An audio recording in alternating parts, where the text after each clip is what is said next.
Hey, what's going on, everybody? This is Let's Be Real with Brad, and today I'm going to be doing my Christopher Nolan film rankings of all 11 of his movies. Now that Tenet is out of the way and I've seen it twice, I figured I would do a nice little ranking of all his movies and let you know what I think about them. So starting at number 11 is his first film, Following. This movie is one of the most cheapest movies that has probably ever existed, and it is enjoyable. I think there's so many great aspects to this movie. It has solid writing, solid acting, and it has something to say that Christopher Nolan has always been known for, and it really started in his first work. Some of it can kind of be cheesy, some of the action scenes can seem kind of really out there and not feel very professional. I do enjoy this movie, especially for its really short runtime that should have been extended, but again, it's probably because they didn't have a lot of the resources to finance this film. But it is an enjoyable film that I watch, and I hope you guys check it out. Number 10 on this list is The Dark Knight Rises. Now, this is a movie I do need to rewatch, but I know this movie is good. I enjoy it. There's so many great aspects about it.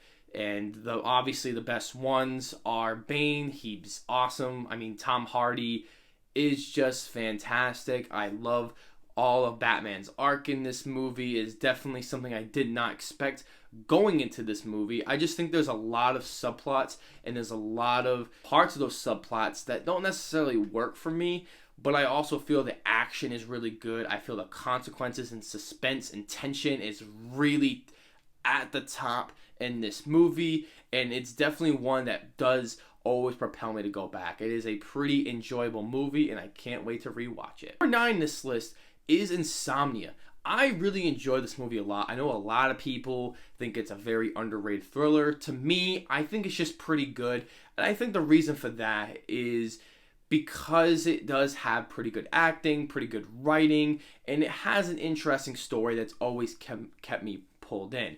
But I think for me, at times in this movie, the action isn't always shot well, and the fact that you're going to have Al Pacino running after Robin Williams and trying to make it seem like they're running fast, but they're really not, is a little distracting to me because I know Al Pacino ain't running that fast. So that is definitely a distraction to me. I love the interesting and creative techniques that they use to create this weird mental mind-boggling issues that happen in the movie. Al Pacino kills it. Robin Williams is awesome. There's so many great moments in this film, and I really enjoy it, but I can't give it that really big boost that a lot of people have given it. This list is Batman Begins.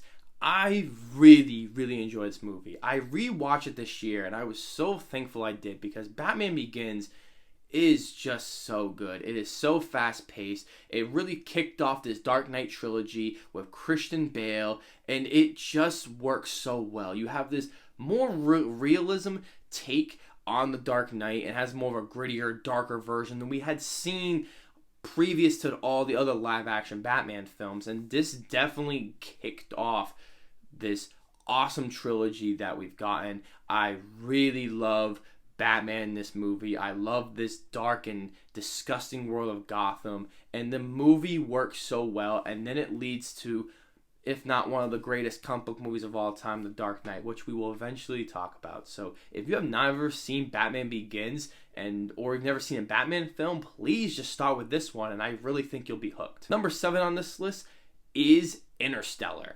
Interstellar is a movie that I just rewatched the other day, and I was teetering on it. I didn't know if I really enjoyed it more or less, and the more I thought about it, the more I enjoyed it. And I think the reason for this is because I was so trying to compare this movie to 2001: A Space Odyssey, but it's just two different films that are going for different things. And what really put this over for me is because the acting is pretty good, and the spectacle is so beautiful with amazing, entrancing score, with amazing sound design, amazing visual effects, and a story that is simple but works and is able to tell every subplot that needs to, even if there's little things about the movie that don't work and they don't make sense.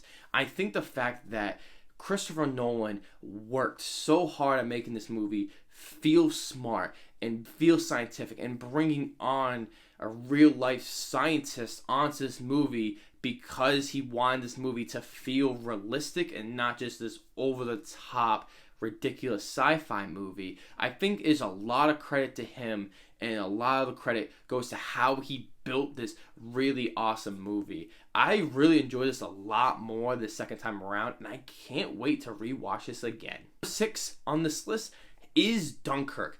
I really love Dunkirk. This is the movie I feel as though if you watch a second time like I did, you get a much better experience. I remember the first time I watched this film, I was a little underwhelmed considering the fact that you really don't know any of the characters. You're not really compelled to any one of them because they don't really give the time to really indulge and really invest in them and learn about them. But the way this movie goes is they say, we don't have time for that kind of stuff. And that's true. In a real war, you really don't have that time to sit around and, oh, the enemy's not attacking us right now. We can just talk about our personal lives and have the audiences connect with us. And I thought that was just a really cool and different aspect that definitely didn't get the credit for it that first time around, but the second time around worked perfectly, and it had a much faster pace, and it felt a lot more investing, a lot more interesting. The visual effects are stunning, the music is great, and this is a masterful technical achievement, especially in the war film category, that I felt as though I was in this movie, especially if you've seen this movie in IMAX. It is completely stellar. It's one of the best looking movies of the decade, and I highly recommend this movie. Number 5 on this list is going to be very controversial, but I will go out of my way to defend this movie, and that is Christopher Nolan's newest film, Tenet. I just watched this movie again for the second time yesterday, and this movie makes so much more sense. I will agree. The sound mixing is pretty awful, and I know I didn't really get up on that in my review. I kind of mixed up what I said about the sound mixing. I did say the audio is pretty bad, but it really is the audio mixing that is pretty bad. But this movie is confusing, but once you watch it again, and if you keep watching again, and you actually are reading the theories, and you're trying to make sense of it, this movie's gonna work. And at least for me, I thought this movie was fantastic. Yeah, you could say this is a basic spy movie, but the inversion stuff is what makes it so interesting. It's such a big aspect to the movie because that is the main centerpiece. And I thought it was just so amazing. And the fact that I've seen a lot of criticisms of you can't attach to the main character. The main character is supposed to be us. That's who we're supposed to be because the main character has no idea what's going on. It seems as though every other character knows what's going on besides him. We're supposed to be in his shoes.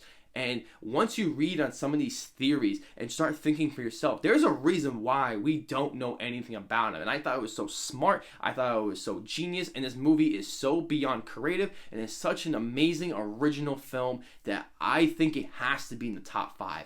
I truly do love this film. And I highly checking this movie out. But I think it really deserves at least 2 to 3 watches. Next film on this list is The Prestige. I love this film so much. I can't believe this was the first time I'd seen The Prestige was this year.